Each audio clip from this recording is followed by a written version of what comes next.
अपने हाथ के द्वारा कोई क्रिया या किसी कुसंग के द्वारा कोई क्रिया ना हो और स्वाभाविक ऐसे, तो जैसे दाल में उफान निकल जाता है ऐसे वो वीर्य का उफान होता है, ना कि वो ब्रह्मचर्य नष्ट माना जाता है। अगर कोई क्रिया के द्वारा नष्ट कर रहे हो तब तो फिर आपको रोकना ही होगा। और उस स्वाभाविक स्थिति के लिए जैसे 2 किलोमीटर दौड़ लगाओ, नहाने के समय उदर में ज्यादा ठंडा पानी ऐसे डाले, कुछ देर प्राणायाम व्यायाम करे, सात्विक आहार करे, गंदी बातें न सुने न देखे। मुझे लगता है ब्रह्मचर्य बच्चा पक्का हो जाए। ब्रह्मचर्य ऐसे थोड़ी रह जाता है कि ऐसे खाओ पियो ब्रह्मचारी रह जाओ। जितना आवश्यक है भोजन उतने आवश्यक है व्यायाम। 4 बजे उठ करके शौच स्नान करके यदि 20 मिनट व्यायाम करोगे रोज तो आप देखोगे वरदान की तरह काम करेगा। 1 साल में आप बदल जाओगे। 1 साल चेहरा बदल जाएगा, जीवन बदल जाएगा। नाम जप करो, आध्यात्मिक शक्ति बढ़ाओ, व्यायाम करो, शुद्ध भोजन करो, शारीरिक शक्ति बढ़ाओ, अभी आप बलवान बन जाओगे।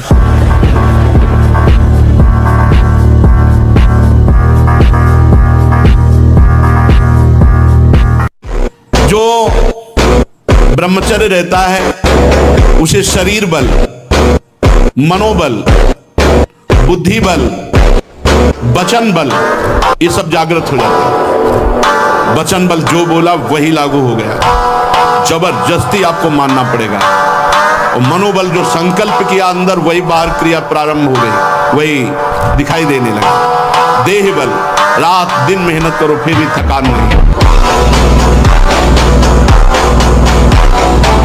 गलत क्रिया, गलत दर्शन, गलत संभाषण, गलत आहार, इसको आप रोकिए। मोबाइल में गंदे चित्र देखना, गंदे बच्चों का संग करना, गंदे व्यसन आहार, गंदी बातें करना, अगर ये बंद कर दो तो हम ये जरूर मानते हैं कि काम की स्फुरणा होती है, स्फुरणा होती है, थोड़ी देर शांत हो जाएंगे। और उसके लिए शांत करने के लिए नाम है। हम तो प्रणाम करते हैं उन गृहस्थों को जो गृहस्थ होते हुए ब्रह्मचर्य का नियम वृंदावन में लिए हुए और दूर दूर जगह देशों में रहते हैं और ब्रह्मचर्य का नियम लिए हुए, जिसके संग का डर बना रहता उसी संग में रहकर दोनों निकल गए। कितनी बड़ी हेतु की कृपा, यह है आश्चर्य, यह है आश्चर्य। रात दिन एक साथ रह रहे फिर भी कसम खा के ब्रह्मचर्य रहे। कितनी अपार कृपा श्री जी की, कैसा मन कर देती है श्री जी। नहीं तो बहुत कठिन है, बहुत कठिन है। वही जानते हैं जो इस मार्ग में चलते हैं। ऐसे ही हम कमजोर हैं, एकदम पूरी ताकत लगा देते, फिर काम आया तो बोले अब जो आया वो करवा ले गए, अब हम क्या करें। ऐसे नहीं, पहले उसको रोकना सीखो। कमजोर पहलवान जानते क्या करता है, जब अखाड़े में जाएगा तो पूरी की पूरी ताकत तो 2 मिनट में दिखा देगा, फिर इसके बाद दम से नीचे गिर जाएगा। जोरदार पहलवान क्या करता है, पहले जाकर सामने वालों को केवल संभालता है, उसके हर दांव का काट मारता रहता, फेंकता नहीं, पहले उसको थकाता है, फिर जब देख लेता थक गया तब वो अपने दांव पे चढ़ा के मारता, तो वो विजयी होता है। ध्यान से सुन लीजिए, स्वेच्छाचारी भोगों की दुर्दशा में पड़ा हुआ मनुष्य है आज। जो ब्रह्मचर्यहीन है, मनमानी आचरण करता है। ध्यान से सुनो, पहला लक्षण अशांत, दूसरा कहीं मन न लगना, अस्थिर चित्त, तीसरा अस्वस्थ, चौथा मलिन स्वभाव, सदा के लिए भय का डेरा पड़ जाना अंदर। इंद्रियों का जो असंयम है वो हर तरह से मनुष्य को नष्ट कर देता है। हस्त मैथुन एक ऐसी क्रिया है जिसको किसी दवा से नहीं रोका जा सकता। भाई अमुक चीज नहीं खानी है वो आपको नहीं खानी है, अमुक क्रिया नहीं करनी है वो आपको नहीं करनी है, तो आपको सुधरना पड़ेगा। इसीलिए तो कह रहा हूँ, इसमें ना तो कोई वैद्य काम कर सकता है ना कोई गुरु काम कर सकता है। कई बार हमने बताया है कि अगर हम प्रातःकालीन 2-3 किलोमीटर दौड़े, आधा घंटे व्यायाम करें, स्नान करके थोड़ा नाम जप करें और ये नियम लें कि कभी भी हम हस्त मैथुन नहीं करेंगे। अंतराय बढ़ता चला है, जैसे कि 2 दिन में, फिर 4 दिन में, फिर 6 दिन में, फिर ऐसे 40 दिन में धीरे धीरे अंतराय बढ़ता, फिर ऐसा होता है कि ठीक हो जाता है। अगर कोई हरकत गलत ना करे तो ठीक हो जाता है।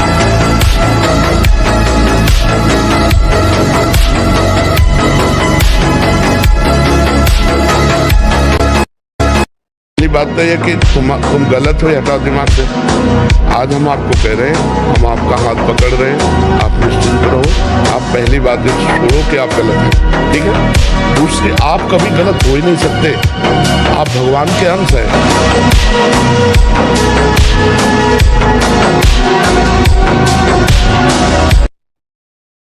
ये ब्रह्मचर्य पूर्ण जीवन के लिए अमृत पद है, चाहे गृहस्थी में हो, चाहे व्यापारी हो, चाहे किसान हो, चाहे और विरक्त मार्ग का तो यही आधार है जिसके ऊपर वो विविध प्रकार की दैवी संपदा का अनुभव करता है।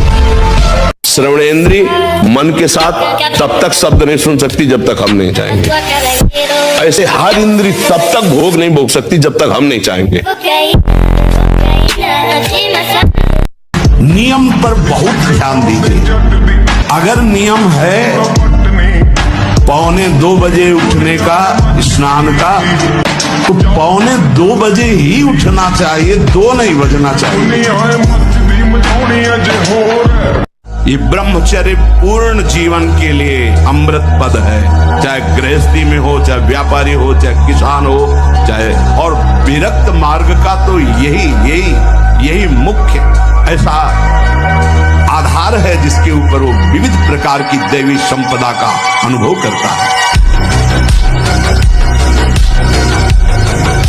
जब कामादि विकार आने लगे, सुनो मन इसकी सलाह, इसका दिया हुआ भोग प्रलोभन चिंतन में मत लाने दो। उसी समय आप गाढ़ चिंतन करो, नहीं बनना चीखो, चिल्लाओ राधा राधा राधा। बहादुर आदमी चोट लगने पर और खूंखार होता है। ब्रह्मचर्य अर्थात वीर संचय, इससे बड़ा उत्कृष्ट तप कोई नहीं। सबसे बड़ी तपस्या है वीर संचय। इससे बढ़कर तपश्चर्या तीनों लोकों में और विविध शास्त्रों में कोई भी नहीं पाई गई। सबसे बड़ी तपश्चर्या वीर संचय। ये अखंड वीर धारण करने वाला कोई मनुष्य नहीं हो सकता, वो साक्षात देव होता है, भगवत स्वरूप होता है। वो मनुष्य धरा से ऊपर उठ जाता है, उसमें दिव्यता आ जाती है। जिस मोहिनी रूप को देख करके भगवान शंकर भी विचलित हो गए, उसी मोहिनी को ये जानने पर कि हमारे प्रीतम प्रभु श्री हरि है, कोई भी देवता विचलित नहीं हुआ। आप जरा देख लीजिए। अगर हम श्री कृष्ण चरणों के अनुरागी हैं, श्री कृष्ण चरणों का आश्रय लिया, माना विषयी है, माना कामी है, लेकिन एक दिन उस ऊंचाई को आप छू लेंगे, आप खुद बोलेंगे अब कछु नाथ न चाहिए। देख लेना, एक बार तुमने यदि असफलता में भी कदम बढ़ा दिए, महावीर बन जाओगे। ये असफलता कदम रोक देती है। अब क्या होगा? अब वही होगा जो होना। जहां कहीं भय, जहां कहीं परास्त होने की बात मन ने खड़ी की है, वही अब कर परास्त। हर तरह से देखा है कि गिरफ्त निकल गई। वो अहंकार नहीं होता, वो भगवद आश्रय और अपने अभ्यास, उसमें दृढ़ता, उसमें फिसड्डी स्वभाव नहीं, रोने वाला स्वभाव नहीं होना चाहिए। नहीं, नंद गांव के नंद महल की मोहरी पे महादेव जी बैठे थे। क्या जाए गाय के लिए मैया से कह रहे थे कि चरणामृत पिलाओ हमें। बोले ये बाबा तुमने झगुलिया कही तो हमने दे दिया, अब हम ये नहीं करेंगे कि अपने लाला के चरण धो के तुम्हें दे, पता नहीं कौन सा जादू तुम कर दोगे। नहीं, महादेव जी हंस रहे, हम तो चरणामृत लेके ही जाएंगे। बोले बाबा हम तो देंगे नहीं। मैया लेके अंदर, अब कभी तो स्नान कराएंगे तो मोहरी पे बैठे आदमी वही देखा हो जाता। अरे जिनकी प्रेम कटाक्ष पाने के लिए ऐसे जटाजूट का बवंडर धारण करने वाले, जटा कटा संभ्रम ब्रह्म निलंबन, ऐसे महान की गंगा जी भूल गई। जटा कटा संभ्रम ब्रह्म निलंबन निर्जरी, विलोलवी चिवल्लरी विराजमान मूर्धनि। भूल गई गंगा जी की कहां निकले ऐसी जटा का भवन धारण करने वाले। ओढ़नी ओढ़ के, लाली लगा के, नथुनी पहन के, मांग भर के बैठे हुए गोपेश्वर के दर्शन कर लेना जाके। है कोई ऐसा है अरविंदाक्ष जिनकी कटाक्ष पाने के लिए भगवान शिव भी ललचाते हैं। आपको शरीर स्वस्थ रखना है, 20 मिनट व्यायाम कीजिए, नाम जप करते हुए, और एकांत हो जाइए, पर्याप्त है। बाहर खड़े होकर के आपको चिड़िया खेलना, दौड़ना, भागना, ये दौड़ना है तो 2 बजे उठिए और जाइए, 1.25 घंटे में वृंदावन की परिक्रमा लगा करके आइए। धन्यवाद। सफलता किसे समझते हो? अर्थ प्राप्ति, पद प्रतिष्ठा? नहीं, हम राधा बोल रहे हैं, यही सेकंड हमारा सफल है। राधा राधा राधा। प्रारब्ध के अधीन है संपत्ति और विपत्ति, लेकिन भगवत प्राप्ति प्रारब्ध के अधीन नहीं। अगर हम नाम जप कर रहे हैं, सत्य से चल रहे हैं, तो गालियां भी मिल सकती है, रोटी की भी समस्या आ सकती है, समाज में सम्मान नहीं मिल सकता है, लेकिन भगवान तुम्हारा सम्मान करेंगे। और भी जो बड़े से बड़ा पापी हो, सभी पापियों के पाप का नाश करने के लिए एकमात्र भगवान नाम है। जो हरि नाम का उच्चारण कर देते हैं, कृष्ण नाम का उच्चारण करते हैं, राम नाम का उच्चारण करते हैं, नारायण नाम का उच्चारण करते हैं, उसी क्षण वो समस्त पापों से मुक्त हो जाते हैं। ब्रह्मचर्य धारण करने वाले कोई बादाम हलवा घी इनकी जरूरत ही नहीं भाई, बिल्कुल सच्ची मानिए। जैसे तप्त भूमि में पैर कैसे पड़ता है, ऐसी बिजली रहती है ब्रह्मचारी के शरीर, बिजली। किसी भी कार्य में उत्साह न रह जाना, थोड़ा परिश्रम होने पर हाँफने लगना, और एक दिनचर्या कभी नहीं रहना। जो ब्रह्मचारी नहीं, वो एक दिनचर्या नहीं चला सकता, पक्का पक्का पक्का। राइट टाइम उठना, राइट टाइम की दिनचर्या केवल ब्रह्मचर्य से चल सकती, दूसरा कोई उपाय नहीं। प्रायः कुश्ती लड़ने वाले हनुमान जी को आदर्श मानते हैं।